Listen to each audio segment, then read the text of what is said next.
ஆன்மீக நண்பர்கள் அனைவருக்கும் அன்பு கலந்த வணக்கங்கள்.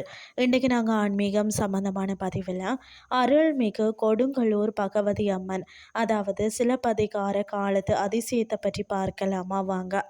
கேரள மாநிலம் திருச்சூர் மாவட்டத்தில் அமைந்துள்ள கொடுங்கல்லூர் பகவதி அம்மன் திருக்கோயில் வெறும் ஆன்மீக தலம் மட்டுமல்ல, அது தமிழர்களின் வீர வரலாற்றோடும் காப்பியத்தோடும் இணைந்த ஒரு புனித பூமி.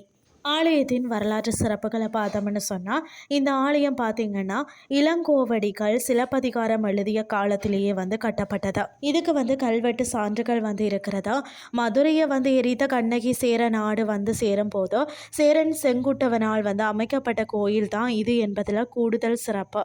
ஆரம்ப காலத்தில் மிகவும் உக்கிரமான தெய்வமாக திகழ்ந்த பகவதியை ஆதிசங்கரர் தான் ஸ்ரீ சக்கரம் எந்திரம் பிரதிஷ்டை செய்து சாந்தப்படுத்தினாராம்.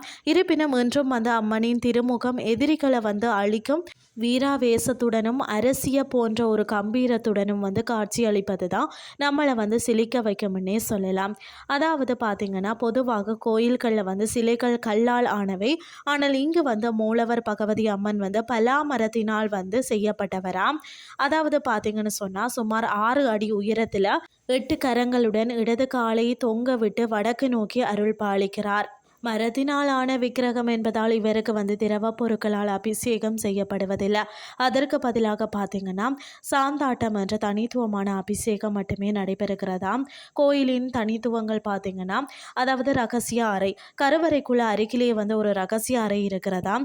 இதையும் மூலஸ்தானமாகவே கருதி சிறப்பு பூஜைகள் செய்யப்படுகிறதாம். சிவன் சக்தி தரிசனம், ஒரே இடத்துல நின்றபடி சிவனையும் பகவதியையும் ஒரு சேர தரிசிக்கும் அபூர்வ அமைப்பு இந்த கோயிலில் இருக்கிறது.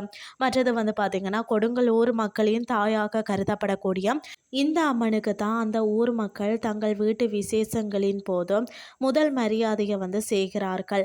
முக்கிய திருவிழாக்கள் பார்த்திங்கன்னா, தை மாதம் 1ஆம் தேதி முதல் 4 வரை நடைபெறும் தாளம்புலி உற்சவம் மிகவும் பிரபலமாக வரலாறும் ஆன்மீகமும் சங்கமிக்கும் இந்த திருத்தலத்திற்கும் வாழ்நாளில் ஒரு முறையாவது சென்று அம்மனின் அருளை பெற்றிடுங்கள் அப்படின்னு சொல்லி கோரிக்கொண்டு இன்றைய ஆன்மீகம் சார்ந்த பதிவை நிறைவு செய்து கொள்கிறேன்.